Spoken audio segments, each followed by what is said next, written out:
경향신문 경주포커스 김종득 기자 만나보죠. 안녕하세요. 예, 안녕하십니까.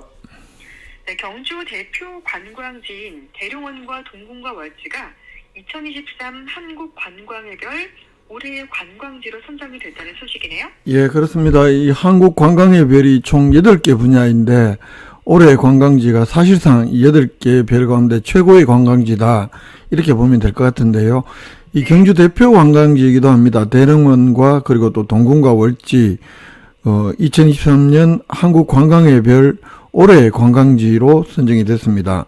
명실상부 이 경주 최고 관광지가 우리나라를 대표하는 또 최고의 관광지로 공인받은 것으로 이렇게 평가할 수 있을 것 같습니다.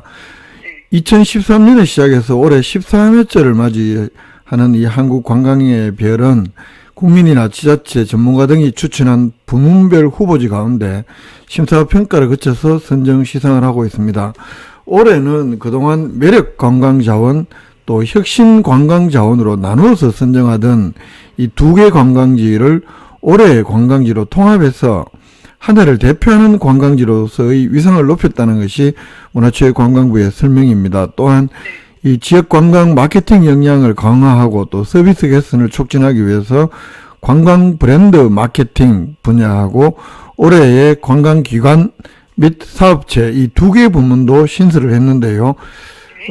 경주 대릉원 동궁과 월지에 대한 올해의 관광지 선정과 관련해서 문화체육관광부에서는 경주 대릉원은 30기의 능이 솟아있는 대형 고분군으로 하루 평균 관광객 4만여 명이 방문하는 신라천년 역사의 중심부이며 그 옆에 도보 10분 거리에 있는 동궁과 월지는 신라왕궁의 별궁터로 조경예술의 극치를 야경으로 빛낸다면서 이 본래의 아름다운 매력에 야경까지 더하면서 끊임없이 국내외 관광객들을 불러 모으는 공로를 인정받아서 한국 관광의 별 최고 영예인 올해의 관광지로 선정했다고 설명을 했습니다. 네, 포항시는 보니까 스페이스워크가 신규 관광지상을 받았더라고요. 예, 그렇습니다. 8개 한국의 관광의 별 가운데에서 이 신규 관광지 분야에 포항의 그 스페이스워크가 선정이 됐는데 문화체육관광부는 이에 대해서 그 2021년 11월에 준공한 이 포항 스페이스워크는 롤러코스터를 닮은 체험형 철제 트랙으로서 이 영일만 해안의 절경부터 포스코의 야경까지 360도 파노라마 절경을 감상할 수 있게 해준다 라면서 철강도시 포항시의 지역성을 살리고 철과 바다의 빛이 공존하는 새로운 매력을 선보여서 신규 관광지로 선정했다고 밝혔습니다. 네, 또 포항의 스페이스워크가 신규 관광지상을 받았다고 하니까 저 또한 기쁜데요. 예. 한국 관광의 별이 총 8개라고 말씀하셨죠? 예, 그렇습니다. 올해의 관광 최고 영예는 아무래도 올해의 관광지 분야 우리 경주 대릉원과 동과 월지 그리고 또 무장의 관광지로는 평창의 발왕산 천년주목숲길이 선정이 됐고요. 신규 관광지는 포항 스페이스워크 말씀드렸고, 그리고 지속 가능 관광 프로그램으로서는 전라북도 임실군의 치즈 테마파크를 선정했고, 또 올해의 관광기관 사업체 분야에서는 강진 문화관광재단을 선정했습니다. 그리고 관광 브랜드 마케팅에서는 그 부산에 있는 플레이워크 리브 부산이라는 이 기관을 선정을 했습니다. 이게 부산 관광에 대한 일관된 디자인과 메시지 전달을 위해서 브랜드 개발 및 가이드라인을 구축을 했다. 이런 평가를 받는 이 관광 브랜드 마케팅 분야에서 이 부산의 이 플레이워크 리브 부산을 선정을 했고, 이 방송 미디어 분야에서는 한국방송의 동네 한 바퀴, 그리고 관광 발전 기여자 부문에서는 배우 이정재 씨를 각각 선정을 했습니다. 이렇게 총 8개 분야였고요. 그러면 경주시에서는 이번에 이 올해 관광지 선정에 대해서 좀 어떻게 분석하고 있습니까? 경주시에서는 방문객을 위한 실감 콘텐츠 기술 도입이 이 올해 관광지 선정에 큰 보탬이 됐다고 밝혔습니다. 이 스마트 관광도시 조성 사업의 하나인 그 오디오 가이드를 통해서 스마트폰으로 관광지 횟수를 들을 수 있고, AR 도슨트 투어라든가, 이건 저도 잘 근데 게이미피케이션 뭐 이런 기능을 도입해서 이 정강 현실 체험이 가능해졌다고 설명을 했고, 또 이 관광지를 활용한 야외 방탈출 프로그램을 제공해서 그 큰 호응을 얻었다고 이렇게 설명을 합니다. 준하경 시장 조금 전에 수상 소감 밝혔는데요. 이 국내 관광 분야 노벨상으로 평가할 수 있다. 이렇게 매우 기쁘다. 이번 수상 계기로 국내를 넘어서 글로벌 관광도시 위상을 더 높이고 지역 관광 발전에 새로운 이정표를 제시하겠다는 소감을 밝혔습니다. 네, 아무래도 이런 체험 프로그램들이 많이 발전이 돼서 많은 분들이 좋아하신 것 같은데요. 경주시의 대표 관광지가 한국 관광의 별에 선정됐다는 소식 살펴봤고요. 어제부터 제22대 국회의원 총선거 예비 후보자 등록이 시작됐습니다. 예. 경주에서는 이제 내년 총선에서 또다시 한수원 본사 도심 이전이 주요 이슈가 될 가능성이 있다면서요. 예, 그렇습니다. 이 문무대왕면 장안리에 있는 이 한수원 본사의 도심 이전은 그 2005년에 그 경주 방패장 건설이 확정된 이후부터 지금까지 줄곧 선거 때마다 거의 매번 이슈가 되고 있는데, 지금의 한수원 본사 건물에서 근무를 시작한 것이 2016년인데요. 그 이후에도 논란이 끊이지 않고 있고, 또 내년 4월에 있을 제22대 국회의원 총선거에서도 주요 쟁점이 될 가능성이 매우 커 보입니다. 네, 그러니까 매번 이렇게 주요 쟁점으로 떠오르는 이유, 그렇게 분석하는 이유가 뭡니까? 일단 여러 가지가 있을 텐데, 일단 그 내년 4월 총선에 그 유력 후보의 하나인 김석기 국회의원이 최근에 이 문제를 다시 꺼내면서 더욱 그 쟁점이 될 가능성이 높아집니다.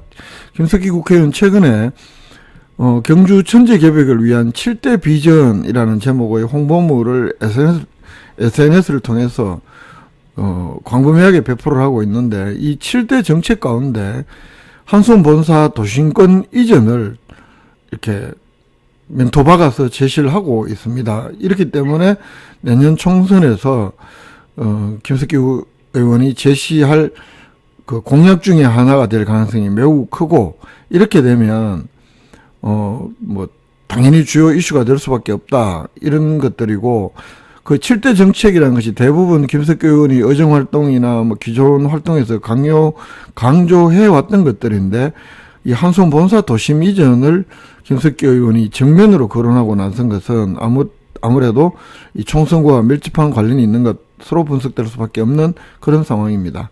네, 그러면 김석기 의원이 지금 7대 정책을 발표했는데 한수원 본사 시내권 이전에 직접 거론한 건가요? 예, 그렇습니다. 이 홍보물에서 세 번째로 이 이슈를 한수원 본사를 시내권으로 이전하겠다는 것을 분명하게 밝히고 있습니다. 그러면서 이 현재 한수원 건물은 한수원 연수원 및 교육원으로 활용하겠다, 이런 계획도 덧붙이고 있는데, 이런 연수원이나 교육원으로 활용하겠다는 방안은 이미 수년 전부터 지역사회에서 아이디어 차원에서 거론돼 왔던 내용이긴 합니다. 그리고 4년 전 21대 총선에서도 이채관 당시 예비 후보가 이를 가장 큰 자신의 공약으로 제시한 적도 있습니다.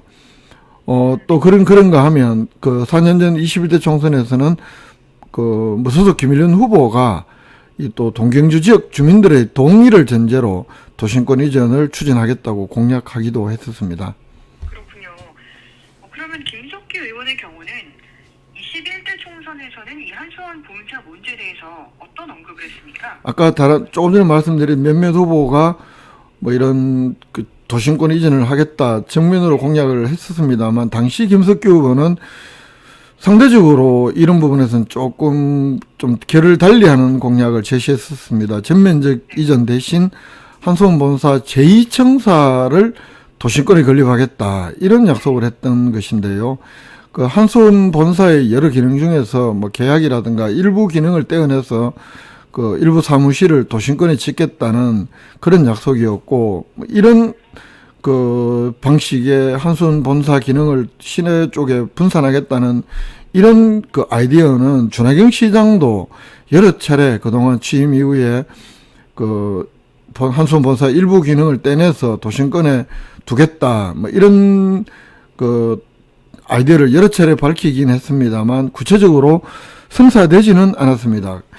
그런 점에서 보면 김석기 의원이 이번에 그 한수원 본사 도심권 이전을 중요 정책으로 제시한 상황이고 앞으로도 총선에서도 이 공약을 만약에 제시한다면 그렇다면 4년 전에 본인이 도심권의 제2청사를 짓겠다는 그 약속을 이루기 위해서 그동안 어떤 노력을 했는지 그리고 현재 성사되지 않은 이유에 대한 이런 설명부터 그 시민들에게 해야 되는 것 아니냐.